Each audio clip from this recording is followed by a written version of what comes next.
Halo, Assalamualaikum warahmatullahi wabarakatuh. Ketemu lagi dengan saya, Dr. Gigi Surabaya, Dr. Gigi Rizky Ardi. Oke teman-teman, hari ini kita akan menampilkan satu buah kasus di mana kasus ini adalah tentang pembersihan karang gigi. Agar teman-teman tahu bagaimana itu prosesnya, simak setelah yang satu ini.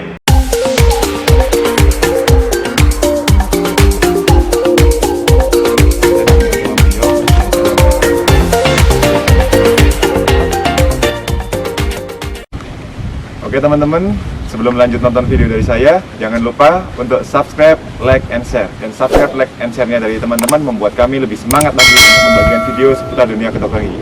Selamat menyaksikan.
Oke teman-teman, tadi itu adalah proses pembersihan karang gigi dari pasien. Pasien kita tadi, pasien laki-laki berusia 20 tahunan. Dia datang ke praktek kita dengan keluhan bahwa karang giginya sudah mulai banyak dan mengalami agak sedikit bau mulut. Kok bisa seperti itu terjadi? Jadi pasien kita ini memiliki kebiasaan mengunyah pada salah satu sisinya saja, yaitu di sebelah sisi kiri. Sedangkan di sebelah sisi kanan, pasien ini tidak dipakai untuk mengunyah makanan atau minum. Jadi kenapa kok bisa menumpuk karang hanya di salah satu sisi itu aja? Karena tidak terjadi pembersihan secara maksimal dari air liur. Yang sisi kanan yang tidak dipakai mengunyah itu di bagian gingiva atau bagian gusinya seperti ini yang warna pink ini.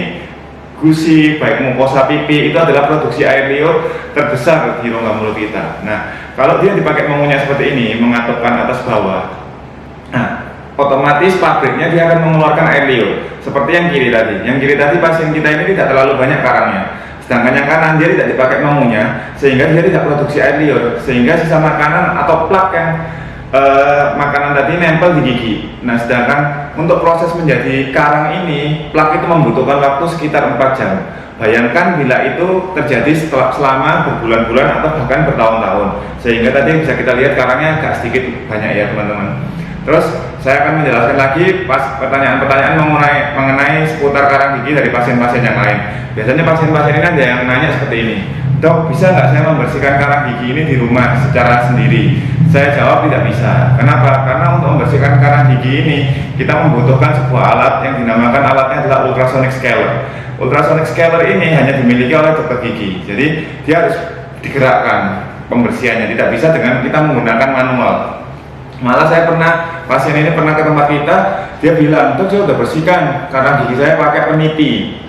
Saya bersihkan sendiri." Jadi sampai waktu ke sini saya kaget, loh, yang hilang hanya di permukaan saja, sedangkan yang di bagian yang di dalam saku gusinya, di gusinya ini, dia masih ada karang yang banyak. Saya jelaskan, tidak bisa Mbak, karena apa? Pembersihannya hanya di atas saja, yang di dalam ini tetap akan mengiritasi. Nah, biasanya kalau pas banyak karangnya itu dia akan terjadi radang pada gusi atau biasanya disebut dengan gingivitis. Terus kalau udah lebih parah lagi, dia akan menjadi periodontitis atau radang pada jaringan periapikalnya, jadi jaringan penyangganya, jaringan periodontalnya maksud saya.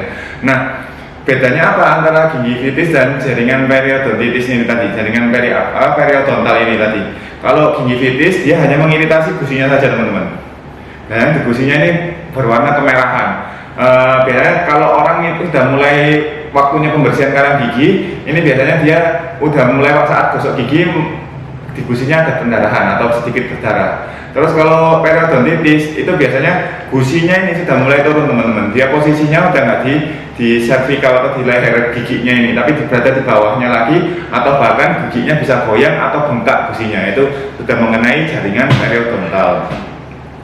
Nah, terus ada yang bertanya lagi, dokter saya itu udah sikat gigi secara teratur, tapi kok karang gigi saya masih banyak, dan kenapa kok harus masih membersihkan karang gigi padahal saya udah melakukan sikat gigi ya sehabis makan. Jadi logikanya adalah seperti ini teman-teman. Teman-teman memiliki kendaraan bermotor, jadi kendaraan bermotor ini anggaplah itu seperti giginya teman-teman. Jadi sikat gigi ini sama kayak teman-teman hanya mengisi bensin. Gigi ini dan rongga mulut kita ini dia hanya bekerja, dia hanya bisa berjalan saja. Tapi untuk memastikan kebersihannya atau tune up pada kendaraan bermotor tadi punya teman-teman, itu harus dilakukan dengan scaling tadi atau pembersihan karang gigi.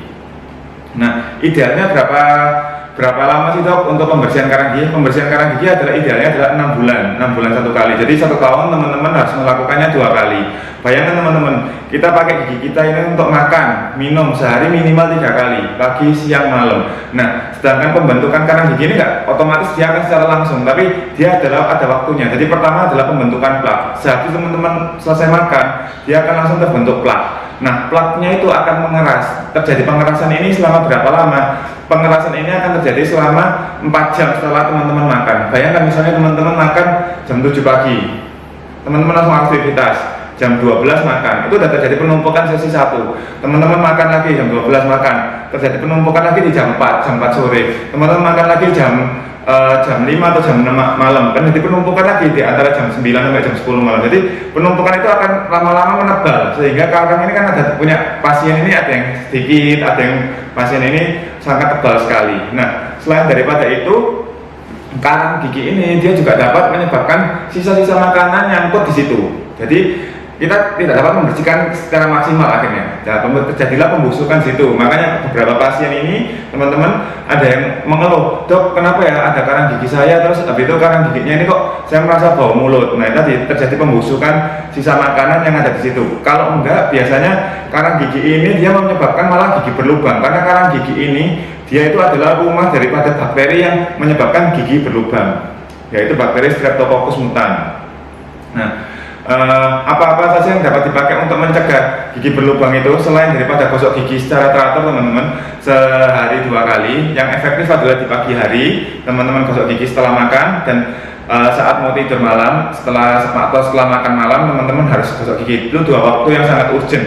Yang kedua, teman-teman bisa menggunakan dental floss atau benang gigi untuk membersihkan sisa-sisa makanan yang ada di sela-sela gigi.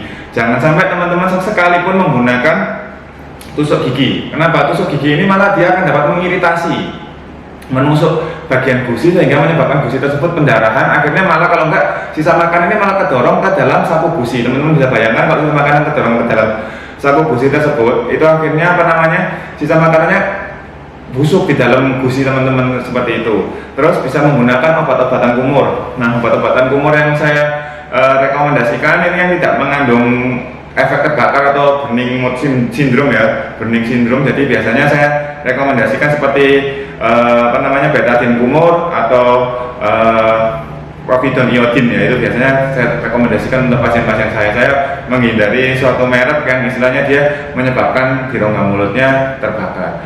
Atau setidaknya kalau enggak teman-teman habis makan itu menggunakan air putih, jadi melakukan pengumuman di situ. Nah, itu tuh lebih efektif lah daripada menggunakan. Misalnya teman-teman nggak menemukan dental floss itu tadi, benang sikat gigi atau obat kumur, jadi teman-teman hanya menggunakan air putih saja, itu lebih dari cukup. Dan yang jangan lupa yang terpenting adalah pembersihan karang giginya sambil teman-teman berkonsultasi kepada dokter gigi teman-teman itu selama 6 bulan 1 kali. Oke teman-teman, sekian sih informasi yang dapat saya bagikan dalam sesi kali ini dalam membersihkan karang gigi. Mungkin teman-teman bagi ada yang pertanyaan bisa melakukannya di kolom komen. Insya Allah nanti akan kita jawab di salah satu video kita. Oke, terima kasih. Assalamualaikum warahmatullahi wabarakatuh.